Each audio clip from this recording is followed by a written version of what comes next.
ไอ้ตีนบนนอนนั่นแหละปอก3 บาทอยู่ก็คิดว่ามาว่าเป็ดไก่ไปแล้วกลางคืนเลยเจ้านอนอยู่ไสน่ะอยู่นะนาลูกแก้วโยนาลุงแก้วผู้ช่วยมันไปอยู่หั่นบ้านนี่เวลาเที่ยวไปอยู่แล้วไปเคาะประตูใส่ปัดเถอะไปดึงโอ้แข้งยอย่าบอกคือโอ้ยเฮาแห่งย่านอยู่ว้าวอลีบ่เด้นี่ว่าอีหลีแล้วไม่ใช่บ่อีหลี เล่าจนเบิดเปลือกในกว่าซะนะโอ้ยพอแล้วจำนี้ก็มันก็คือย่านอยู่เรายังโรคเรียแท้ก็คิดว่าบ่แม่นกันแล้วกันนะเฮาก็เล่าให้หมู่พังหลายคนนึกว่าเรื่องแปลกๆก็ได้โอ้ยมันบ่เห็นเป็นโตติมันได้ยินแต่เสียงซื่อๆก็ว่าเป็นโตใครอยู่มาบัดนี้อย่าลืมกดติดตามเพื่อเป็นกำลังใจให้ผมด้วยนะครับทุกคนขอบคุณมากๆครับพี่น้อยโอเคเปิดภาพขึ้นอีกเทื่อนึงมานี่ก็อยู่เพื่อนบ่าวคำหลาเป็นที่เรียบร้อยมาบัดนี้ปอดโตพี่น้อยหลายคนอีหลีมื้อนี้ยอดอยู่สร้างมาครบทีม1 2 3 4 5 6 7ช่างมานี่มาครบเลยทีมงานลุงแก้วพี่น้อยเห็นแบบนี้แล้วคือสิบ่เกิน2 วันดอกบานนี่เห็นเด้ทางน้องๆเพิ่นก็เทคานประกอบคานด้วยกระทึกนึกน้องอยู่เนาะเอาครับสบายดีอีกครั้งพี่น้องเอ้ย FC ทุกท่านผู้ชมต่างประเทศในประเทศก็ขอบคุณที่เข้ามาเบิ่งมาชมและก็เป็นกำลังใจให้เนาะบ่บอสกูมือนี่อายดังเริ่มบ่มีแล้วพี่น้องเป็นวัดนักลูกก็ไข่อีกแล้วพี่น้องเอ้ยไข่วัดลูกก็ได้บานนี้ดีจากวัดจากไอตัวก้อนนะบานนี้มาไข่วัดจากชีเฮ็ดแนวใดพี่น้องเอ้ยอายดังเริ่มบ่มีไอก็บ่ดังละเครื่องไม้น่ะไปกั้นตัวนี้สิไปห้องหมอก็บ่มีเงินมีคำแล้วบาดนี้ซื้อยาปลาแล้วมือทับให้กันกินบาดนี้มันชุดความคิดแล้วเด้พี่น้องเอ้ยลายเฮ็ดบ่เป็นลายบ่รู้จักแนวเฮ็ดแหละมีแต่ว่าสู้ๆบ่เจอปัญหาหนึงบ่เจอปัญหาหนึงพี่น้องเอ้ยบ่จิตบ่เจอปัญหาช่องดับอันนั้นก็ได้ก็สิอุกนี่ว้ายอุกใจอยู่พี่น้องเอ้ยมีแต่ว่าสู้ๆขอกำลังใจจาก FC เด้อพี่น้องเด้อเนาะไปว้าวลายยายห่างมันยืดยาวพี่น้อยเข้าไปทักทายเบิ่งทางสร้างแล้วก็คำล่าเพิ่นเฮ็ดหยังตอนนี้คือว่าหลายคนให้ได้หยังมาครัวกินโตแบ้บ่หรือว่างัวน่ะสุ่มใส่อยู่ไปเบิ่งปะพี่น้องคือยืนยัน YouTube เป็นได้จับสแกนเอาว่าในช่วงรูปให้กันบ่ได้สองท่านนี่ก็ได้นั่งล้มกันอยู่ให้เพิ่นเฮ้ยดึงข้อมูลในโทรศัพท์ออกสบายดีเด้อสบายดีพากันล้มกันยังดังแท้นี่ง่ายข้อมูลยังบ่เบิดง่ายเข้าโทรศัพท์ใหม่บ่แม่ได้ยังมาครัวคือถั่วสุ่มอยู่นั่นป่าบ่แม่ขอยระว่าครัวแบ้คือหลายคน5 โลพุ่นเด้5 โลปลายพุ่นเด้โอ้ขอยไปเบิ่งก่อนเด้อใช่นะแม่นๆเกิดทีมงานเอามาพร้อมกันหลายคนกับทางเพิ่นก็มาเบิดทุกคนนี่เบิ่งก่อนเบิ่งต่อพี่น้องเอ้ยคือพี่ลึกพี่โลหลีแท้นี่เป็นกำลังใจให้บ่บอสเด้อพี่น้องเด้อโอ้ย่างก็ล่มคุมบาทนี่โคตรก็เหลือโอ้แต่มาบาทนี่เอาสบายดีเด้อเบิดทุกคนเด้อว้าแต่ใส่ผู้ละคานมันก็แล้วไว้ตัวแบบนี้แม่แล้วสร้างเฮ็ดแท้ดิอันนี้จังหวัดสร้างเฮ็ดเนาะจังหวัดสร้างเฮ็ดเนาะต่อผู้ประกอบแบบตั้งหากอีกผู้ก่อตั้งหากอีกผู้ก่อปูนตั้งหากอีกอันนี้เนาะอันนี้บ่มือตากปูนนะนุ่มแม็กสบายดีนุ่มแม็กเป็นไรแม่ตูทาอยู่ดีมีแห้งอยู่บ่โอ้เราก็ตามเราแล้วสาวผู้เฒ่าคือสิไว้อยู่มานี่หลายคนเนาะไว้นั่นเลยน้องถวยทองก็ได้ประกอบคานผู้นี้เนาะวัยรุ่นชงเซ็งเซ็งจะว่าวัยรุ่นเซ็งว่าดอก โอ้ทางนี้ก็ทึกนึกน้องหลายแท้นี่เอาสบายดีทางนี้ โดยสบายดี โอ้เฮ็ดหยังอันนี้ ต้มปลา เตรียมต้มปลาไปเบิ่งทางนั้นก่อนคือครัวแบ่บ่ มาต้อนเพิ่น โอ้ย มาต้อนเพิ่นก็เอ้าสบายดี สบายดีเด้อโดยสบายดี บ่บอสชาแนลพี่น้อง คอยว่าครัวแบ่คอยมายุบอยู่ แล้วครัวปลาเนี่ยคอยลงไปงมเอาอยู่ครัวกี้นี่ อ๋อคือหมานใช่ปะ ห่วย แน่นอนอะไรเนาะ ลงไปงมเอาเลยอยู่ครัวกี้นี่สบายดีเด้อทุกคน อ๋อ เฮ้ยเป็นยังอันน่ะ เบิ่งมันถ่ายลงเพจพี่น้องเอ้าแต่ลุงแก้วเป็นโคตรเล็กได้ลูกทีมมาหลายอีหลีมานี่เนาะ บุกทำแล้ว ก็แล้วมานี่แล้วแบบนี้ แล้วตัวเท่ ว่าได้ ตัวเป็นเท่กับแล้ว มันไม่บ่พอเนาะมันจะประกอบทีเดียวอืม ท่านนี่ก็นั่น แม่นนะโอ้ทางนี้ก็ได้ไอ้ย่อช่อยอยู่วะนี่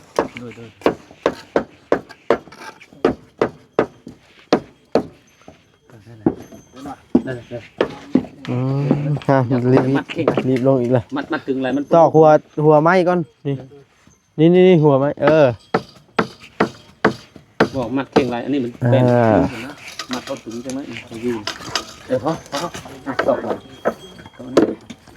ไปได้น้องถอยทองคืนนี่บ่ได้มาดึงหมอนออกบ่คืนนี่ฮะ มันอยู่ไส ย่านหว่านอนผู้เดียวซ้ำ ย่านละบาทย่านละบาทเล่าละย่านละบาทย่านมากระเมื่อนอนผู้เดียวละบาท บ่ย่านนั่นได้ แต่ย่านได้เนาะ ไปทางมันเลยสิย่านโอ้ย ใครอยู่เจ้าบ่ย่านผู้อื่นนั่นติปลอดภัยบ่คืนนี่อ๋อ ปลอดภัยกูคืน คืนก่อนเคยได้ยินน้องชายล่าเพิ่นว่าหยอกมาดึงหมอนน้องถ้วยจนว่าเพิ่นลุกแล่นพุ่นได้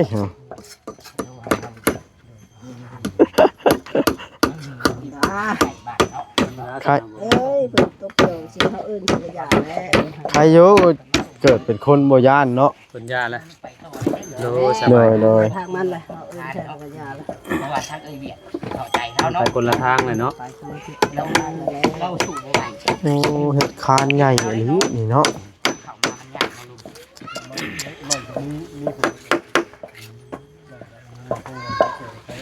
มันสวยแล้วนะไปกับไปคนละโลกเลย ไปต่อเรื่องหลังคานี่ไปเลยมั้ยกันมีงบลุยคนบ่ย่านบ่ ย่านไอ้สบายมึงไงไอ้ย่าน โอ้ ได้ระบบคานตอนนั้น เตรียมกอยใช่แล้วบ่นี่ แล้วเราใส่มากี่เท่ไรงงไรมาถ้วยร้อยบ่คันละร้อยบ่200 200จัดไปปะ ยังบ่ทันได้อัดหูมันนี่เด้ จัดไปตัวไหน ยังบ่ทันอัดหูนี่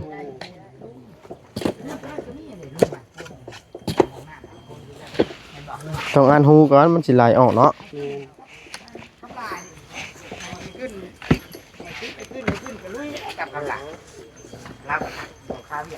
หลายคนอีหลีมานี่ใครในแต่ปลาหลายโตสีมือคำหลาบ่ เอาเลยคำลาแล้วเป็นโทษคำลามอกรถไทยไอ้เจ้าหันช่อง บ่บดช่าง ฮะ บ่บดช่างเอาขึ้น ช่างเอาขึ้นว่าบ่เนาะ บ่บดได้ช่างนั้น ก็เบิ่งติล่ะในคลิปคอยห้ามว่าอย่าเอาคืน เดี๋ยวเนาะ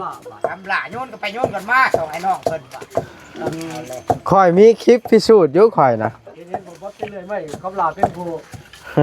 ได้ออกมันซื้อ พ่อว่านี่คอยบอกอยาวขึ้นหลายมันสิไปบ่ได้แล้วแม่นความคอยอะไร แค่แต่มันเป็นตาแล้วมัน มันจิกเนาะ ไปยังมามันจิกเด้ แม่นเมื่อวานนี่ใช่บ่ได้เลยหมอกรถบะนี่ คุณแลมันแดดมันนายเลย เจ้ามาแวะ โอ้ ๆเนี่ยขึ้นหน่อยหนึง เขาคุณแล มาเฮ็ดช่วยชำเอาน้องตัวเองอันนี้เนาะ แม่นแม่น ของ ใจ น้องเจ้าบ่เท่าคำลา ใจดี เท่ากับ บ่มีน้องเป็นลูกสาวคนเดียวน้องเลยน้องสาวคือเป็นน้องเลยอะไร เจ้ามาช่วยเราเห็นยังเงิน ช่วยคนบ้านใกล้กัน เออ ช่วยเกี่ยว เราก็ดีได้พี่น้องเลยเนาะ แม่นแม่น เอา น้ำมันบ่น้อยโพดบ่ต้มปลา5โลนี่ ต้มเบิดโบไปต้มกระดูกโบ แม่นบ่ ตามเพื่อนน้อง เพิ่นสิต้มเบิดบ่หรือว่าใดอันนี้มาเบิ่งกัน ไม่ดับ หรือต้มแต่กระดูกบ่โอ้ซีนมันสิลาบกิน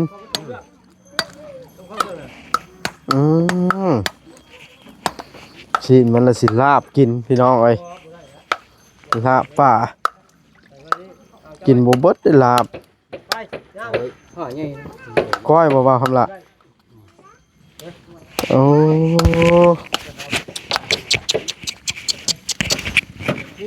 ตัวติดไม้นะนี่ละ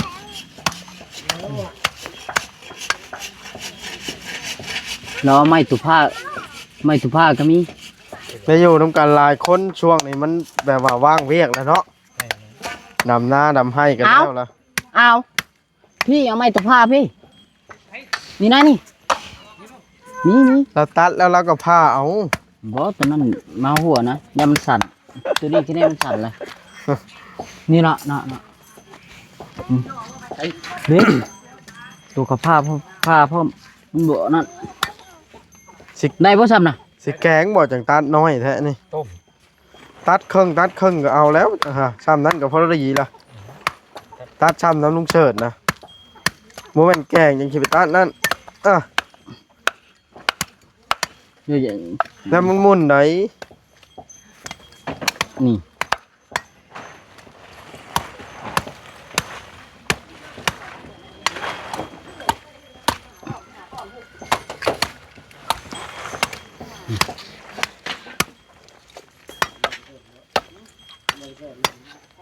หนังมันนี่ขั่วใส่น้ำมันมันเนาะ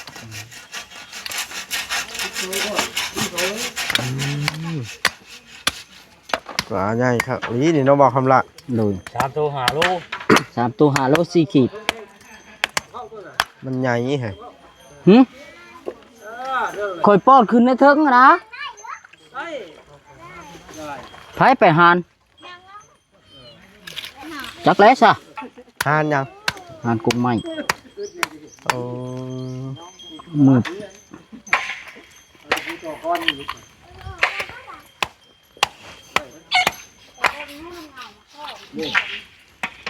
เอาไปแล้วโมเอามาเมียนมันก็ สิแล้วล่ะ สิแล้วเลยนะ ผ้าใหญ่เห็นบ่มีเนาะเอามีดพันมันหมุนหมดแล้วผมมีด ก็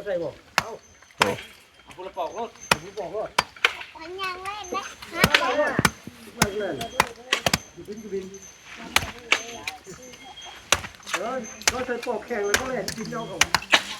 เฮ้ยนี่เลยกว่านี้ อย่าเล่นแม็กอย่าเล่นอย่าเล่นเล็กเพิ่นนะเอาไว้ ยาไปแม็ก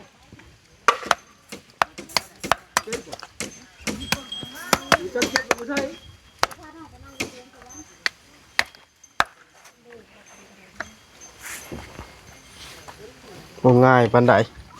เพื่อสิแล้วเนาะโอ้ตะ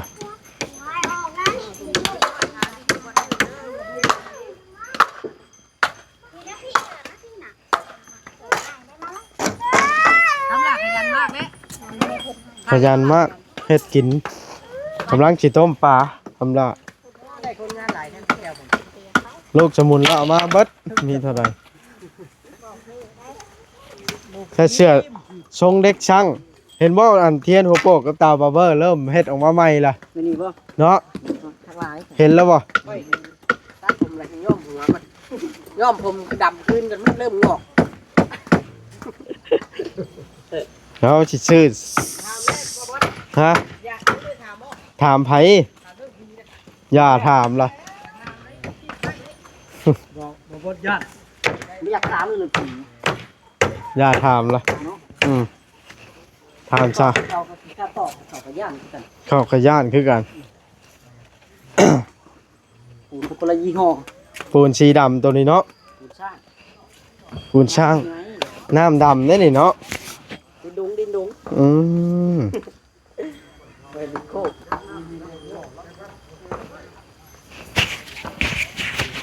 แล้วละเฮือนบ่ส่งมาเฮ็ดอยู่นี่บ้านนี่เนาะโอ้ไวคราวเดียวเท่านั้นแล้วมันนี่เนาะเมื่อยละ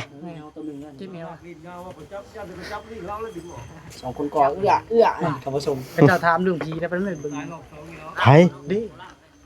โมทาหรือผีละโอ้เป็นตาย่านอยู่หั่นเนาะลูกแก้วแห้งเว้าเรื่องลิ้นเรื่องล่าง น่ะโอ้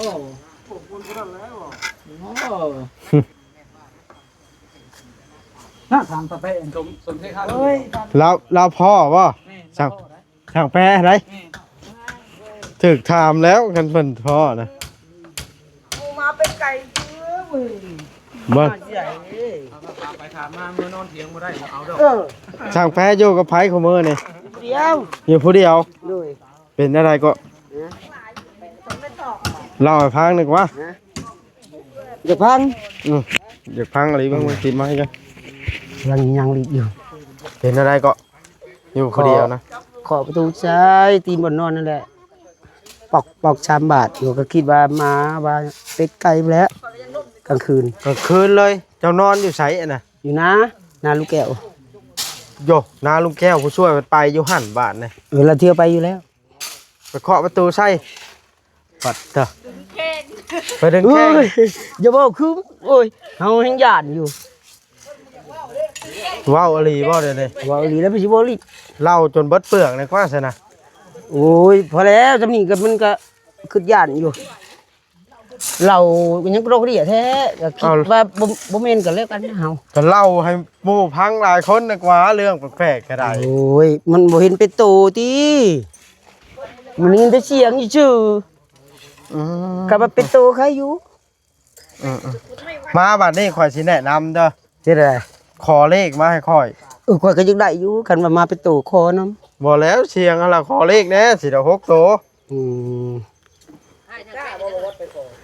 ฮะ กล้าบ่ กะบ่กล้าแล้วคันอั นี่ นตรงใจไปขอคันเข้ามาหานี่มันก็แนวนึงแม่นฮะ โอ้ยเราบ่เมือมันไกลเนาะ บอกลาวเมื่อหาคอยอยู่เพื่อนพุ่น บ่แม่นว่าถือ บ่ เดียวด คั อก น หลาย เมื่อ คนใดแถวนั้นน่ะ คันว่าเมื่ออันดีหั้นนะเมื่อบอก อย่าพาได้ดอก อย่างนะเมื่อคันว่าเมื่อหลอกกันชื่ออย่าเมื่อ คันว่าอย่าให้เฮาได้บอกเนาะ เออ แม่นแหละ คันบอก6โตนะคอยเว้าตรงๆแหละคอยสิอัน ข่อยคือกันข่อยสิเฮ็ด สูตรให้ดอก อืม เพื่อนชานสูตรให้ไปเกิดไปพุดไปเกิดดอก อืม คันบอก6โตนะ ว่าปุ้นก็เก่งอีหลีเนาะ คันได้ เจ็ดโต 7โต กะ เอาแม่นมันเกิน เอา6โตก็พอ พอเอา คอยซื้อเอาจักป้องละ10,000ลด อันห้า บ้าช่วงชดมันได้15,000พุ่นมันหลายแอป เออ แม่นบางแอปก็ได้แต่5,000สูงสุดนะบางแอปได้แต่10,000เพราะว่ามัน4-5แอปผู้แอปซื้อ หลาย เลข คนหลายเว้าเนาะว่าผีเฮาก็ว่าผีแหละ เจ้าคอยฮู้อยู่อันที่มาเคาะให้เจ้านะขี้เกียจชอบแมงไม้แล้ว เนาะ ฟาดใส่ปั๊บใส่ผ้าแล้วเจ้าละย่าน บ่อันเที่ยงใกล้ๆก็คือกัน ของคือใช้แต่แนวย่าน เออ เที่ยงใกล้ๆก็คือกันนั่นแหละแล้วจนเอิ้นถามข่อย มาแตลินไผ่เฮือนเราแล้ว มาแตลินไผ่แล้วนอนเคาะพื้นตีนเราแล้วว่า มีผู้เห็นอีก ก็มีแล้วเที่ยงใกล้ๆกันมาแตลินไผ่นํกันเนาะ เจ้าตั้งอาละวาด แต่ ไปทั่วแล้วเนาะ แต่ว่าบ่เห็นเป็นโตหรอก เออ อืม มาพังช่างแปรเว้าแห่งอึ้งโอ หยาดยางเอ้ยมันอันนั้นซื่อเอ้า ได้ล่ะ ฮะ เอาดูฮะ ว่าพื้นเป็ดไก่สิดอกบ่แม่นผีดอกเฮาคิดอ่ะคันบอกว่าผีเฮาก็ญาติเลยเนาะอยู่ผู้เดียวครับ มาดึงตีนเพิ่นเหรอวะเคาะประตูใช่ เคาะประตูใช้ว่าท่านว่าดึงตีนดอก เจ้านอนใช้เพื่อนจะบ่ อยู่นาพุ่น ก็แม่นอยู่เจ้าจะขึ้นแต่แนวเดียวบ่ได้เถอะขี้หลักขี้เล็มได้ชัน เป็ดไก่เฮาก็มีเลี้ยงอยู่หั่นแบะก็มี ไก่ใช้สิเคาะประตูคนเป็น อ้าวเดี๋ยวแบะขึ้นได้ซั่นเฮาก็ขึ้นในนั้นนะบ่แม่นนะผีเออ สิเว้าแบบนั้นอ๋อมั่วซั่วแล้วทางแฝง เออก็ เอ้าเพิ่นเฮ็ดอาหารไปได้ล่ะ เอาแม่นี่น่ะ อย่าพาคอยสัมภาษณ์เจ้าอยู่ เอาแล้ว เอาได้คนสัมภาษณ์แล้วสิให้เอาจ้างแปะก็ได้ สัมภาษณ์อีกสัมภาษณ์ต่อได้ไหม ขอใส่เจ้าแล้วเจ้าเฮ็ดไปได้ต่อบัดนี้ซัก เฮียงเบิ่งแล้วมันบ่เห็น ซักผ้าคลุมหัว สองพื้นแล้วมันหนาวเนาะฝนตก แม่นยังตักเอาในนี่แล้วบ่น้ำคอยฟูนเด้อนี่ แม่นแหละ ง่ายแท้เนาะ นั่นแหละคอยเฮ็ดคอยก็เป่งเอาอยู่นี่แล้ว ได้อันจิกอันนั่นก่อนแม่นบ่ทันจิกตักเอาอยู่หั่นเนาะ ไว้เว้าไป อหลีใด คอยบ่เอาแล้วตัวนั้นน่ะ บ่แล้วแต่บ่ทันใช้งานพุ่นน่ะ เรียกว่าตอนนี้โย ยอมแล้วตอนนี้เนาะ ยอมได้กว่าได้ประเด็ก เอ ง่ายบ่ อ ได้ย่องย่างน้ำสั่นเทวรา เอ้ยเล่นซ้ำค่อยแล้วเอาแถวนี้แหละ ย่าสัมภาษณ์เจ้าแล้วมีแต่ว่าอดเอาเด้อย่านก็ได้ไปเข้าใกล้ให้ลุงแก้ว บ่ได้คิดหยังดอกคิดแต่ว่าคิดแต่ย่านแล้วเนาะบ่ได้คิดหยังน้อย นอนนาลุงแก้วบ่ ไปนอนหน้าลุงแก้ว เพิ่นขี้คร้านอยากไปได้เพิ่นจังเว้าแบบนั้น เออ หาเรื่องคาดได้น่ะ หาเรื่องอยู่เนาะ หาเรื่องแบบว่าโอ้ยไปเห็นทีแค่ที่นะฮะคาดอยู่ด้านเดียว ตัวให้ลูกแก้วไปนอนผู้เดียวบ้าน เอาเบัดซำนี้บ่ซินมันนะ สุดยอดแล้วเนาะ เออ หลายได้กัน หลายแล้วเพื่อพักหอมพักหยังหรือบ่ได้มีบ่